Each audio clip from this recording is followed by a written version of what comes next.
அந்த தேவ பலன் இல்லாதனால விசுவாசிகள் சோர்ந்து போயிடுறாங்க. தேவ பலன் இல்லாதனால ஊழியம் செய்யறவங்க சோர்ந்து போயிடுறாங்க. தேவ பலனுக்கு நேரம் கொடுக்கணும். ஸ்தோத்திரம். அதை பத்தி தான் இன்னைக்கு பார்க்க போகிறோம். கர்த்தருக்கு காத்திருக்கிறவர்களுக்கு கர்த்தர் கொடுக்கிற பலன். நம்முடைய பலத்தை வைத்து தேவனுடைய வேலையை செய்ய முடியாது. நம்முடைய பலத்தை வைத்து தேவராஜ்யத்தில் செயல்பட முடியாது. நமக்கு தேவ பலன் வேண்டும். தேவனுடைய வேலையை செய்வதற்கு தேவனுடைய பலன் வேண்டும். ஹல்லேலூயா. நம்ம நிறைய பிரியாணி சாப்பிட்டோம்னா வண்டி போகுமா? வண்டி போனா வண்டியில பெட்ரோல் இருக்கணும். வண்டி போகணும்னா ஸ்தோத்திரம் வாகனம் மூவ் ஆகணும்னா அதுல எரிபொருள் இருக்கணும். இதே போலத்தான் நமக்குள் ஸ்தோத்திரம் பரலோகத்தின் பலன் இருந்தா தான் தேவனுக்காக நாம் செயல்பட முடியும். தேவனுக்காக செயல்படும் போது என்ன நமக்கு ஆதாயம் என்று பார்த்தால், அவர்கள் கழுகுகளை போல செட்டைகளை அடித்து உயர எழும்புவார்களாம். கர்த்தருக்கு காத்திருக்கிறவங்க யாருன்னு சொல்லுது? கழுகு. எல்லாரும் என்ன சொல்லுது? கழுகுன்னு வேதம் சொல்லுது. ஹல்லேலூயா. கர்த்தருக்கு காத்திருந்தா கழுகு. கர்த்தருக்கு காத்திருக்கலன்னா ஆந்தையா இருக்கலாம், காக்காவா இருக்கலாம், குருவியா இருக்கலாம், லவ் பேர்ட்ஸா இருக்கலாம். ஆனா கர்த்தருக்கு காத்திருந்தா கழுகு. ஆமென். கர்த்தருக்கு காத்திருக்கிறவர்களை கழுகை போல மாற்றுகிறார். கழுகை 10,000 அடி உயரத்துல பறக்குதுன்னா அது கழுகால தான் முடியுமா? எனவே யார் ஒருவர் கர்த்தருக்கு காத்திருக்கிறார்களோ அவங்க தான் உயர்ந்த இடத்துக்கே வருவாங்க. ஆமென். இந்த ஆடு மாடுகள்லாம் பாருங்க, மலையின் அடிவாரத்திலே வாழ்ந்துரும். அங்க ஏதாவது புல்லு தின்னுட்டு சோதரம் அதிலே வாழ்ந்துரும்.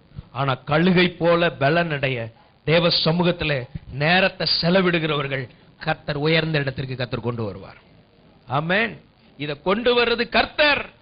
கர்த்தருக்கு காத்திருக்கிறவங்களை பார்க்கணும்னா சனிக்கிழமை உபவாச ஜெபத்துல பார்க்கணும். இப்ப ஞாயிற்றுக்கிழமை வர்றவங்க எல்லாம் ஸ்தோத்திரம், நீங்க எல்லாம் கர்த்தருக்கு காத்திருக்கிறவங்க லிஸ்ட் கிடையாது.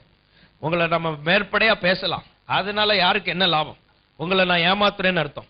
அதனால ஸ்தோத்திரம், கர்த்தருக்கு காத்திருக்கிறவங்கன்னா ஜெபங்கள்ல இருப்பாங்க பாருங்க, அவங்க தான் கர்த்தருக்கு காத்திருக்கிறவங்க. அல்லேலூயா. ஸ்தோத்திரம். தனித்து ஜெபங்கள்ல இருப்பாங்க. சபையில மாத்திரம் அல்ல, சபையின் ஜெபத்துல இருந்தா தான் சிலருக்கு தனி ஜெப கிருபை கிடைக்கும். தனி ஜெபத்துல இருக்கிறவங்களுக்கு ஸ்தோத்திரம் சபையோடு ஜெபிக்க முடியும். இந்த 3 வகையான ஜெபம் தேவை. இயேசு தனித்து ஜெபித்தார், அந்த ஜெப வாழ்க்கை நமக்கு தேவை. அடுத்து இயேசு 12 பேரோடு ஜெபித்தார், சபையோடு ஜெபிக்கிற ஜெபம் தேவை. மூன்றாவது இயேசு கிறிஸ்து பேதுரு, யாக்கோபு, யோவான் தனக்குள்ள ஒரு முக்கியமான சில ஜெப பங்காளர்களோடு ஜெபித்தார்.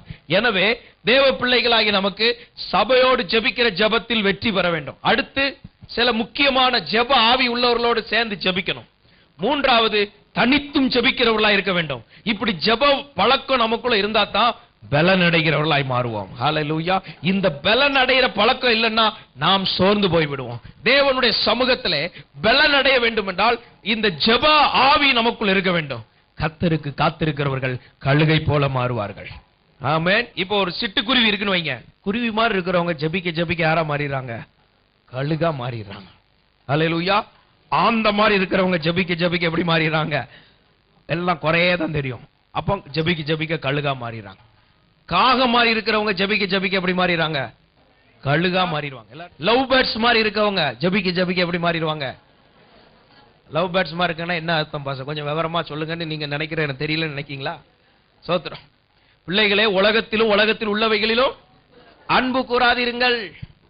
உலகத்தின் வேஷம் கடந்து போகிறதே.